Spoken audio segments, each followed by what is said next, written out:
If your best friend suddenly falls in love with a girl no one else has ever seen, don't wish him luck. Go find him. Because by the time you realize she isn't real, it's already the new moon, and she's already hungry. For 3 days straight, I'd been calling Kabir. Every single time. The number you are trying to reach is switched off. Each unanswered call sat heavier in my chest than the last. Kabir wasn't just a colleague. He was my closest friend. We joined this company together as engineers, fresh out of college. 2 months ago, he'd been sent to a remote mountain project near the border, building a tunnel through terrain so isolated that half the team had refused the posting. But Kabir never missed a single day of calling me. Not once. Until now. Rohan, when I first got posted here, I was dreading it. He told me 2 weeks in. A tiny mountain village. No phone signal half the time. I thought I'd lose my mind. And now I don't want to leave. There's something about this place. The quiet. The stillness. I think I've fallen in love with this life. Bro, that doesn't sound like you. What's actually going on? He'd gone quiet for a second. There's this hut, just past the forest on the way to the site. And every evening, there's a girl sitting at the window. Blue eyes, I swear, I close my eyes and I still see them.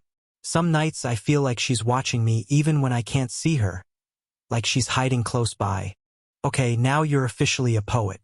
Falling for ghosts in windows. He'd laughed it off. But the calls after that were never about the tunnel project again. They were always about her. Her name was Rupal.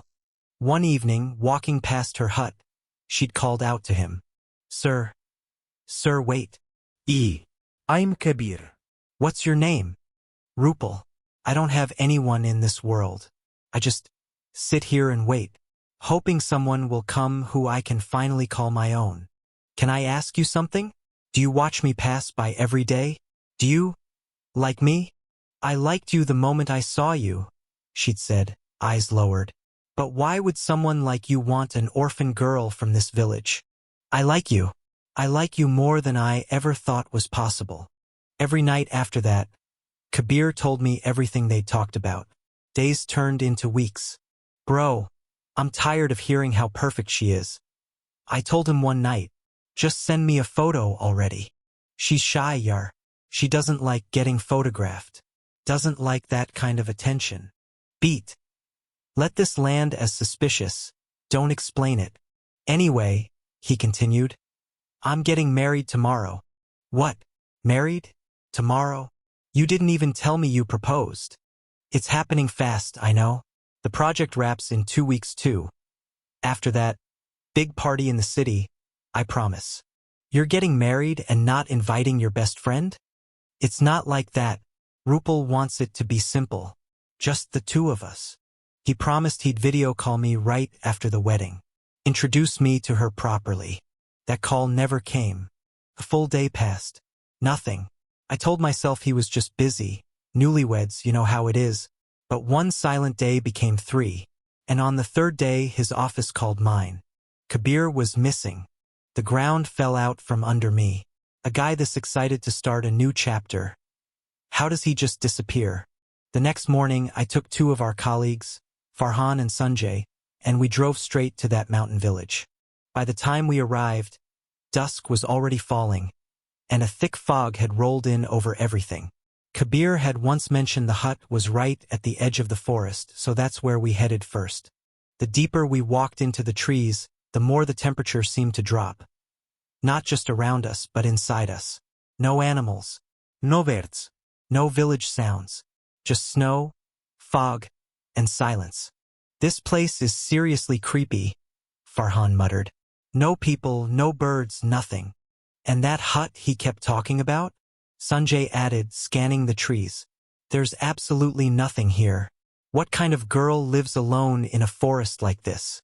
That's exactly what I keep asking myself, I said. Where did she go in 3 days? And where the hell is Kabir? That's when Sanjay's torchlight caught something. A figure, ducking behind a tree. There's someone there. I heard anklets, I said. But who wears anklet bells alone in a forest at this hour?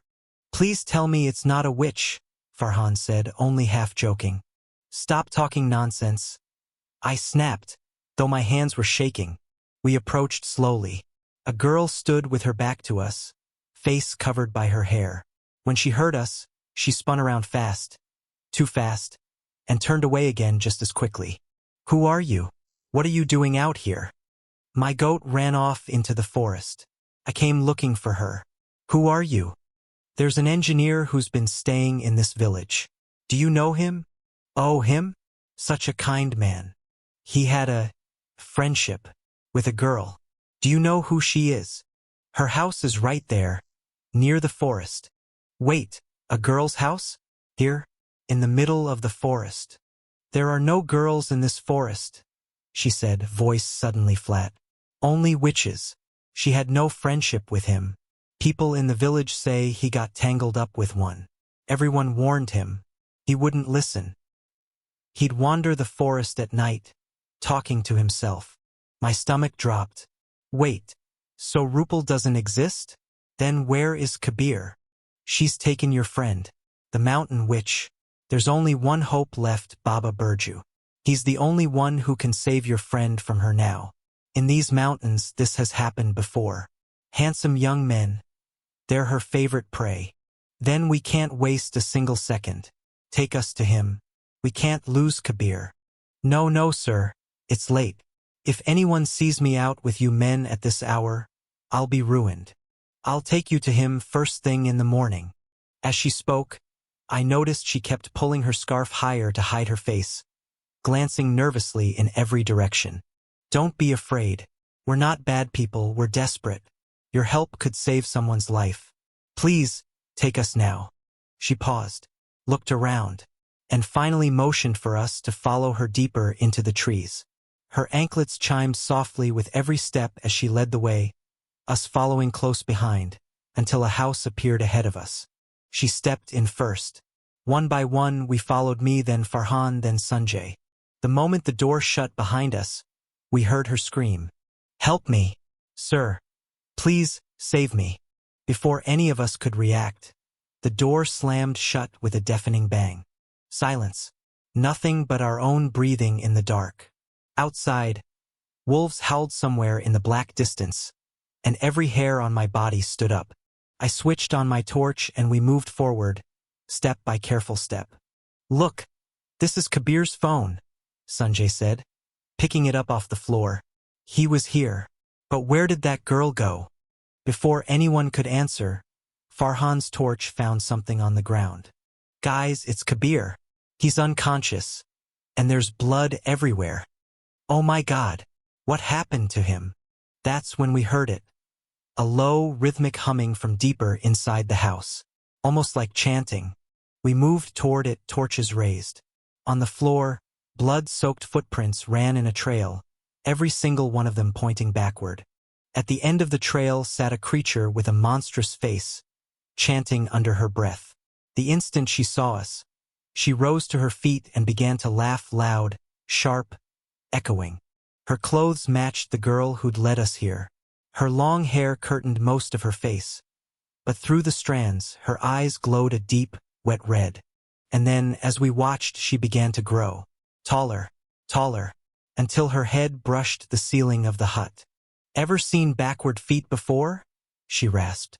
Take a good long look before you die. This is what a mountain witch really looks like. You city boys are all the same. One pretty face and you lose your minds completely. Tonight is the new moon, she hissed, grinning wider than any human jaw should allow.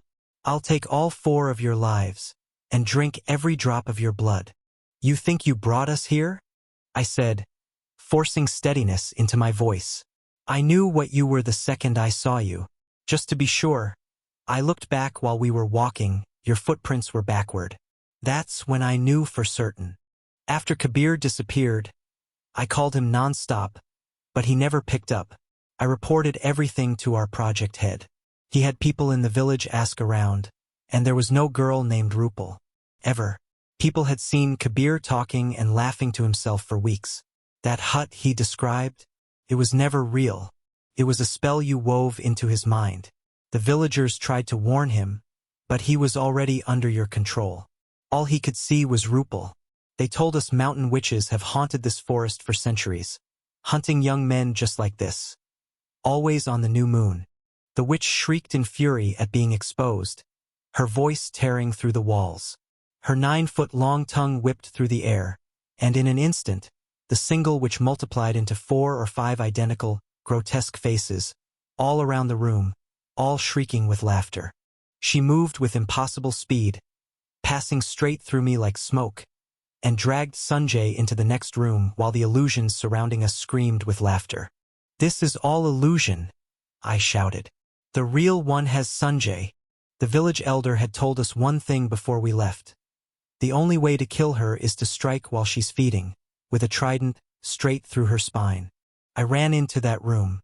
She had already torn into Sanjay's throat with her nails, teeth sunk in, drinking. I said Hanuman's name under my breath and drove the trident straight into her back. A single, deafening shriek tore through the house, and every illusion of her burned away into ash at once, along with her. Farhan and I carried Sanjay and Kabir out of that house. Kabir was barely breathing. After weeks of treatment, both of them slowly returned to normal.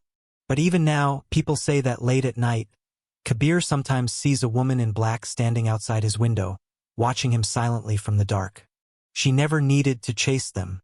She just had to make them fall in love first. If a stranger this beautiful appears out of nowhere and refuses every photo, you already have your answer. If the story kept you up, hit subscribe. Next week's story happens in a tunnel where the workers swear something walks the unfinished half at midnight. Comment footprints if you noticed the backward footprints before Rohan did. If the story kept you up, subscribe. And if you have a real story of your own like this one, email us. We'd love to bring it to life as our next video.